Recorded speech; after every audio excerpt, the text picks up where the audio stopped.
বয়ান শুরু করার আগে আমি আপনাদেরকে একটি কথা বলি, আপনারা আমি বলবো আপনারা উত্তর দিবেন। যদি শ্রোতা চুপ হয়ে থাকে বক্তা মনে করে শ্রোতা আমার বয়ান বুঝেই নেই, আমার কথার সাথে একটু তাল মিলে কথা বলবেন, দেখবেন আমার মুখ থেকে আল্লাহ তাআলা এমন এমন কথা বের করে দিবে যেটা আপনার জন্য কাজে লাগতে পারে। মানুষটা আকারে যেমনই হোক না কেন, আল্লাহ তাআলা সিনার মধ্যে যা দিয়েছেন সেইখান থেকে আমি আপনাদেরকে কিছু কথা শোনাবো ইনশাআল্লাহ। আমাদের ধর্ম কি? ইসলাম। আসমান বানিয়েছেন কে? জমিন বানিয়েছেন কে? গাছপালা বানিয়েছেন কে? আল্লাহ। আল্লাহু আকবার। তাহলে বলেন, সর্ব অবস্থায় সর্বক্ষণে শুকর আদায় করতে হলে করবেন কার? আরেকটু আওয়াজ দিয়ে বলবেন কার? আল্লাহ। সকালবেলা ঘুম থেকে ওঠার পর শুকর আদায় করবেন কার? আল্লাহ। দুপুরবেলা, রাত্রিবেলা, শীতকালে, গরমকালে, সর্ব অবস্থায় সর্বক্ষণে একমাত্র আল্লাহ রাব্বুল আলামিনের শুকর আদায় করতে হবে, ঠিক কিনা?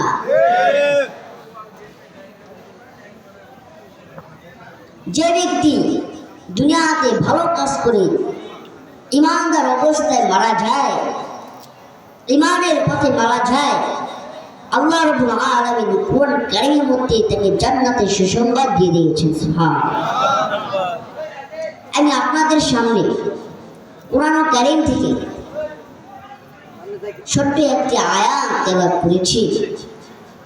আল্লাহ রাসূল সাল্লাল্লাহু আলাইহি সাল্লামের অসংখ্য হাদিস থেকে ছোট্ট একটা হাদিস আমি আপনাদের সামনে পাঠ করেছি। আল্লাহ চাইলে একটু বিষয়ের উপর আলোচনা করার চেষ্টা করবো। আমার তাওফীক ইল্লা বিল্লাহ। আল্লাহ রাব্বুল আলামিন কোরআনে কারীমের মধ্যে নাম দিয়ে বলেন, ইন্নাল্লাযীনা ক্বালু রাব্বুনাল্লাহ।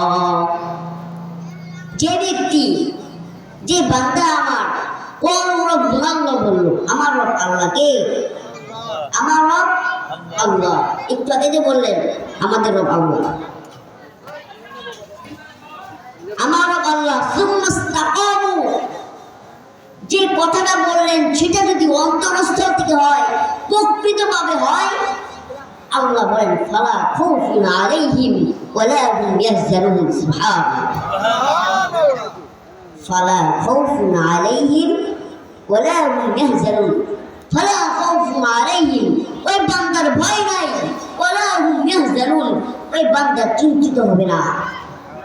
কিসে চিন্তিত হবে না? কিসের জন্য ভয় পাবে না? আল্লাহ বলেন এই বান্দা মৃত্যুর জন্য ভয় পাবে না, ওই বান্দা কবরকে চিন্তা করবে না।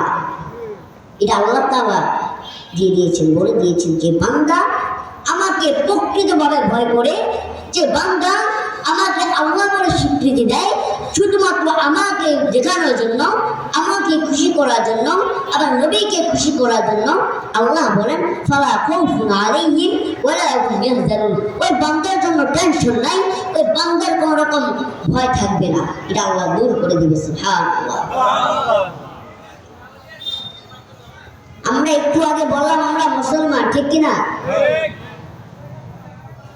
আমরা যদি মুসলমান হয়ে থাকি, আমাদের পরিচয় যদি ইসলাম হয়ে থাকে, তাহলে আমরা বলতে পারবেন, আজকে দিনের মধ্যে বুকে হাত রেখে বলতে পারবেন 5 ওয়াক্ত নামাজ পড়ছেন?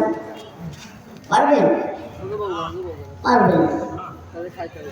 যদি বলি ভাই আজকে না 2 দিনের মধ্যে 5 ওয়াক্ত নামাজ পড়ছেন, পাওয়া যাবে না, পাওয়া যাবে না। আবার আমরাই কিনা মুসলমান বলি। ভাইজান, আমি আপনাদেরকে একটা উদাহরণ দিয়ে বলি।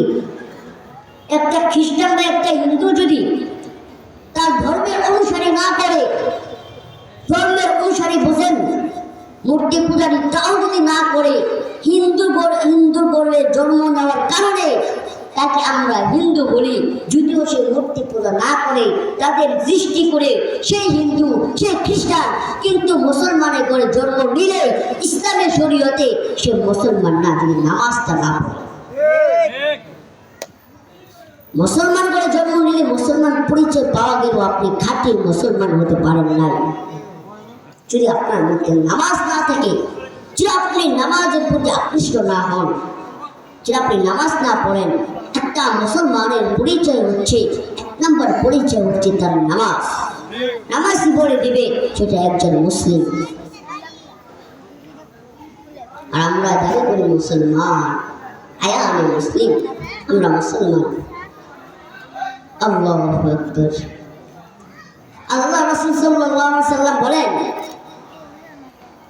যে ব্যক্তি দুনিয়া না করে ইসলামের পথে মারা যায়, একজন ব্যক্তি নামাজের অবস্থায় মারা যায়, ঈমান অবস্থায় মারা যায়, আল্লাহ রাসূল সাল্লাল্লাহু আলাইহি ওয়াসাল্লাম বলেন, সাহাবীদেরকে বললেন, ও সাহাবায়ে কেরাম, তুমি কি জানো যে ব্যক্তি ঈমানদার অবস্থায় মারা যায় তার সাথে কবরে কি আচরণ করা হবে? কি আচরণ করা হবে জানো?